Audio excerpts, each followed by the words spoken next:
ये खबर पारुल यूनिवर्सिटी द्वारा प्रस्तुत की गई है।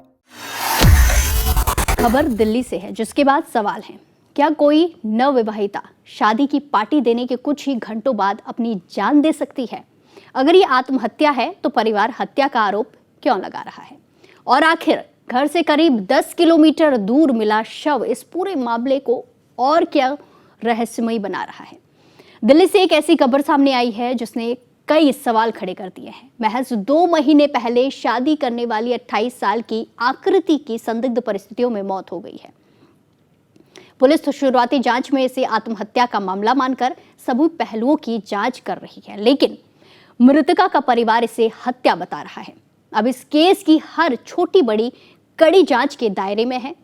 दरअसल आकृति की शादी इसी साल 24 अप्रैल को पुष्प विहार निवासी आरस्तु सिक्का से हुई थी। ये लव कम अरेंज मैरिज बताई जा रही है। शादी के बाद आकृति अपने ससुराल में रहने लगी थी।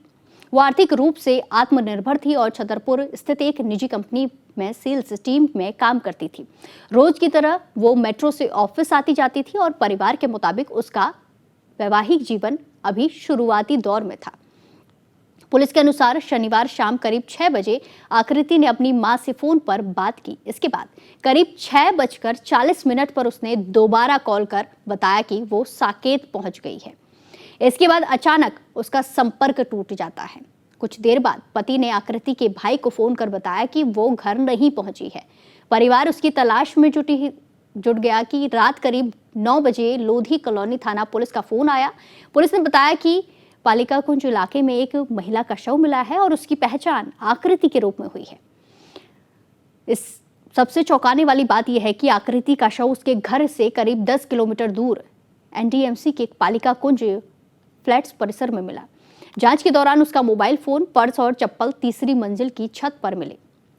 शुरुआती तौर पर पुलिस को आशंका है कि वो तीसरी मंजिल से नीचे गिरी, लेकिन यहीं से मामला उलझ जाता है। आकृति के मायके वालों का आरोप है कि शादी के कुछ ही दिनों बाद उसे ससुराल में प्रताड़ित किया जाने लगा था। उनका कहना है कि आकृति मानसिक रूप से मजबूत थी और वो आत्महत्या जैसा कदम नहीं उठा सकती थी। परिवार का दावा है कि जहां शव मिला वहां खून की एक भी बूंद नहीं थी, इसीलिए उन्हें इस पूरी घटना पर गंभीर संदेह है। परिवार एक और अहम बात की ओर इशारा कर रहा है।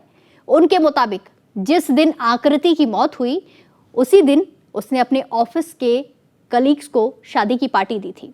वो हाल ही में 1 जुलाई से छुट्टी के बाद दोबारा नौकरी पर लौटी थी। ऐसे में सवाल उठ रहा है कि जो युवती कुछ घंटे पहले खुशी खुशी अपने साथियों के साथ जश्न मना रही थी, पार्टी उन्हें दे रही थी, क्या वो अचानक आत्महत्या कर सकती है या फिर कहानी कुछ और ही है? पुलिस ने फिलहाल किसी भी संभावना से इनकार नहीं किया है। घटना की फॉरेंसिक जांच कराई जा रही है। आसपास लगे सीसीटीवी कैमरों की फुटेज खंगाली जा रही ताकि ये पता लगाया जा सके कि आकृति वहां कैसे पहुंच गई और उसके साथ आखिर क्या कुछ हुआ, आखिरी बार क्या कुछ हुआ और कौन था उसके साथ।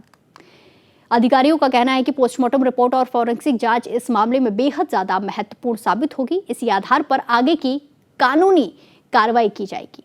साथ ही क्षेत्र एसडीएम भी पूरे मामले की अलग से जांच कर रहे हैं। ये मामला कई सवाल खड़े करता है। अगर ये आत्महत्या है तो आकृति घर से इतनी दूर पालिका कुंज कैसे पहुंची? अगर हत्या हुई तो घटनास्थल और सबूत क्या कहानी बताते हैं? और अगर परिवार के आरोप सही साबित होते हैं तो क्या शादी के बाद प्रताड़ना इस घटना की वजह बनी? इन सभी सवालों के जवाब अभी जांच के बाद ही सामने आ पाएंगे। फिलहाल किसी भी निष्कर्ष पर पहुंचना जल्दबाजी होगा। पोस्टमार्टम रिपोर्ट, सीसीटीवी फुटेज और इसी के साथ फॉरेंसिक जांच इस केस की सबसे अहम कड़ियां मानी जा रही हैं। आगे देखना होगा क्या कुछ इसमें खुलासे होते हैं।